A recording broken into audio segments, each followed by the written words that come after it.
All right, Anthony Speciale here with Speciale Analysis. Wanted to kind of give you a little thought process here of what I'm seeing in the market. We've pretty much stalled. Now, I'm talking big picture here. I'm using a weekly chart. We're going to look at the Dow, NASDAQ, S&P, the Russell. We'll take a look even at crude oil. The market has kind of come to an inflection point. We had a really generous January. Okay, everything kind of ran really hard, really efficient, and kind of right into the end of January, we kind of got a little bit stagnant. And now we're just kind of hovering sideways for the past couple weeks. So the question that's on everybody's mind is the same. Are we going higher or are we going lower? Well, listen, there's some few technical factors that kind of come into play there that will decide those things. But I want to kind of give you some thought process on what I'm seeing, where we are currently, and what we could be seeing coming next, particularly on a couple of ETFs here. So this is the DIA. This is the ticker for the Dow Jones Industrials Futures Average. Again, this is a weekly chart here. So each candle represents 1 week worth of price action. Now you can see for the past couple weeks, um, the week of January 30th, February 6th, and February 13th, like we have literally gone nowhere. So this is 3 weeks of price action literally sitting. We're sitting on the 50-day moving average, but we are going nowhere. Now, if we get up above this high here at 348.19-ish, we get the opportunity to run up here towards 355, 356.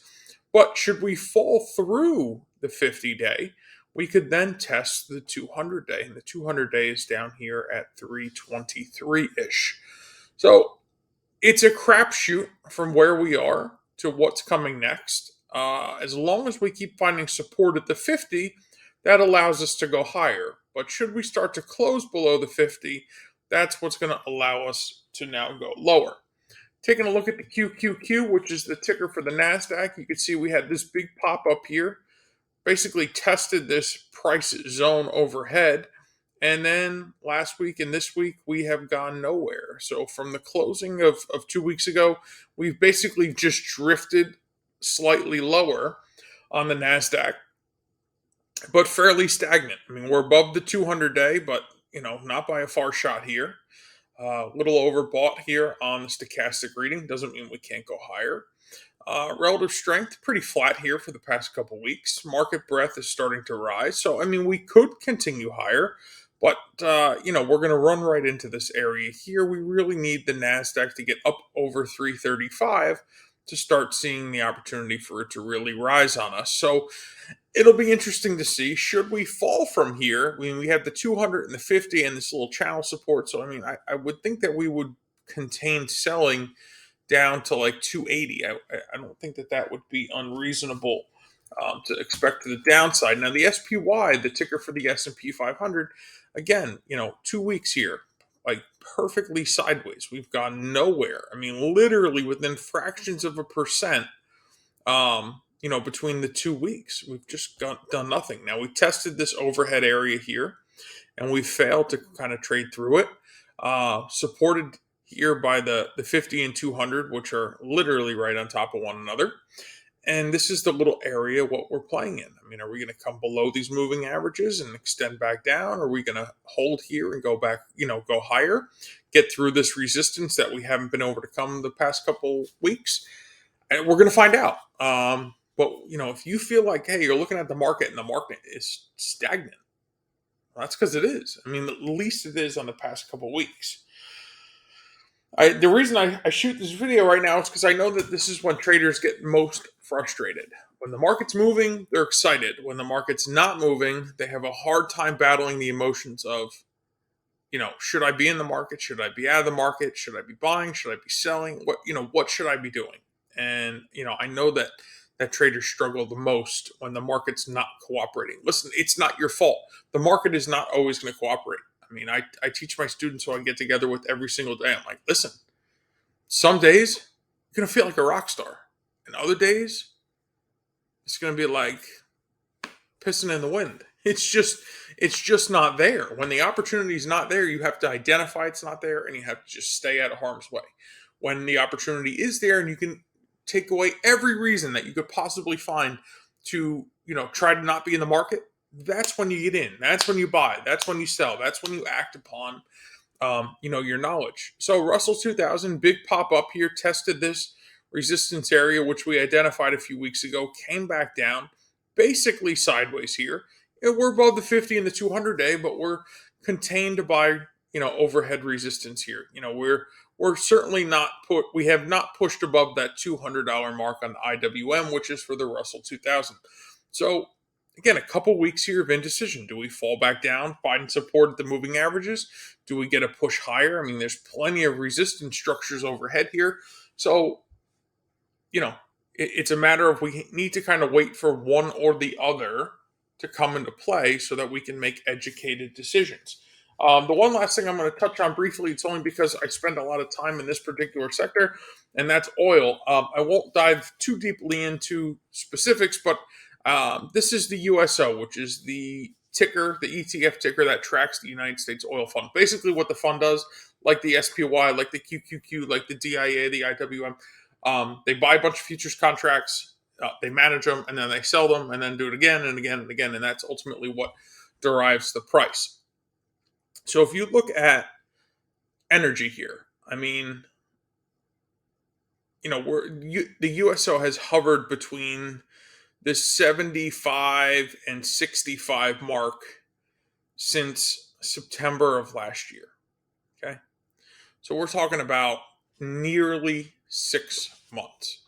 Price hasn't gone anywhere. Yeah, we had this huge blow up in price. It all got blown out of proportion. Russia invaded Ukraine, blah, blah, blah. Yeah, we know. The United States is financing the war because they ultimately want to dethrone Putin, blah, blah, blah, blah, blah, blah. Yeah, we get it. But after that initial reaction came into play, and after Joey dumped out a whole bunch of our strategic reserves, which was crazy, here we are. We are hovering right around that $70 to $80 spot for, window for oil on the WTI contract. That is what, OPEC prefers price to be. They're adjusting accordingly based on, what's happening globally. And let's face it, since we've surrendered our energy independence and our ability to kind of be a global player, not that we're not producing any oil, but the powers that be are not so prone to, the control that we had prior to. The fact of the matter is, like, OPEC is the one that's going to set the price. For us, we're just along for the ride. I mean, that's what it comes down to. The United States is a pawn for basically whatever the big energy suppliers want. And the big energy suppliers are the Middle East and OPEC, which is joined with the plus portion, which is Russia. So, listen, all these companies said, "Oh, we're not going to do business with Russia. We're not going to drill there." Blah blah blah. Listen, it was all to appease a political movement. Okay, Russia is providing China with their energy. China's providing Russia with their economy, and the two of them will control this entire world. They don't need us. We just pay the bill for everything that goes wrong. That's what it is. So the oil price is just hovering sideways here, until the next catalyst drives it. We didn't get the super cold winter we were anticipating for Europe. So natural gas prices have dipped super low. Even here in the Northeast where I am, we haven't barely gotten a winter. We've had a few cold days, but we certainly didn't get any snow or anything along those lines. So oil has been dead in the water. This has been super hard to navigate. Just like we've now ran into, the past few weeks on the indices, we've been dealing with this for the past few months here on energy. It's just a back and forth game. Now, I day trade this, and we've been very, very successful day trading it. I trade this with a group of traders every morning in a live trade room for 3 hours. And we've done really, really well. Listen, there are days it doesn't cooperate. We stay out of the market. And there's days that it trends well and breaks out well and follows through well. And those are the days that we seek opportunities. So that's what it really kind of comes down to. But on the big picture, energy has been stagnant for many, many months. And what we're seeing now with the indices and some of the larger stocks, we're seeing them kind of go a little bit stagnant. So I wanted to just shoot this video, not to go off on a tangent, but to tell you that if you are getting frustrated trying to, more or less swing trade the market, yeah, listen, it's hard right now. Okay. The market is not trending. You have to be able to identify when the market's not trending. It's the same thing with my guys on the, my guys and gals on the day trading. When the day is not trending, we just don't want to touch it because it's suicide. Okay. It's just financial suicide. You're going to lose money. Because the market is not going to cooperate. Yes, there are creative option plays that you can put into place, when price is range bound. I understand that. But for the average trader, especially the newer trader that doesn't understand how those components come together, I want you to just be aware that if you're feeling frustrated these past couple weeks, uh, it's not just you. A lot of other people are feeling it. I've talked to quite a few people about it. The market is just in a period of indecision. We had that big run up, or at least a decent run up, through January. Had a very, very productive month. We are seeing inflation still hot. Okay, we're still seeing inflation hot. We saw reports come out this week. Tuesday, Wednesday, Thursday. We're still month over month higher, year over year higher. We're still at like 6.4%. So what does that mean? That means that the dollar is going to, become strong again, which is going to suppress the price of stocks, and the Fed is going to continue to increase interest rates. So this past month, when they increased, was only 0.5 point. So reading still came out hotter than expected. There's a pretty good chance next month they go back to 0.75 point, or maybe a full point to compensate for what they should have done last time plus this time. So the market doesn't like that. And that's what we're seeing. That's where that indecision is coming in. If you look at, you'll see this. If you look at the dollar index, which is something that I watch, look at the strength coming into the dollar index here. And then you'll see that everything else has gone stagnant or even gotten a little soft. So the dollar index is what we pair against commodities, at least on a global nature, and also, the dollar index is works against the entire stock market.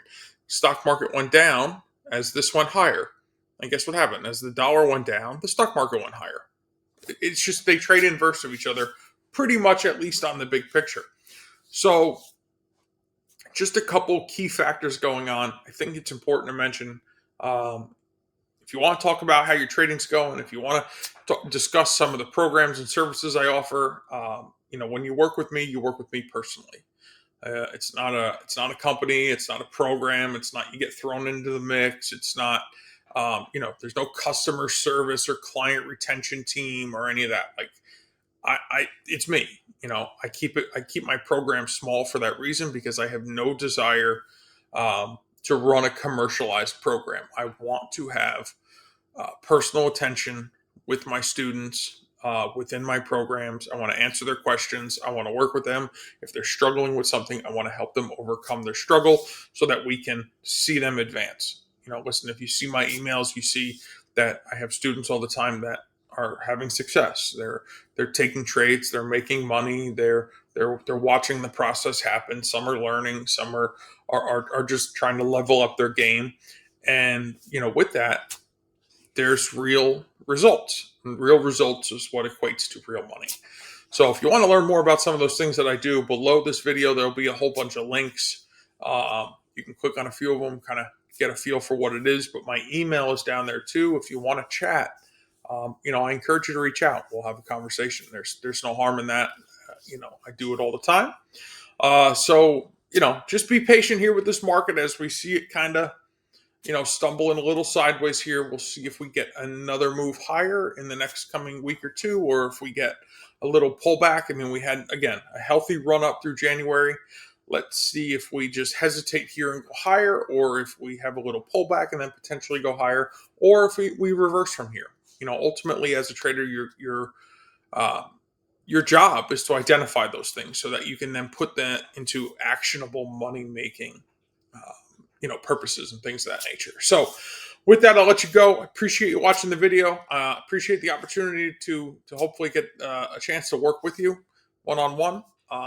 And I hope you have a great day. Talk to you soon.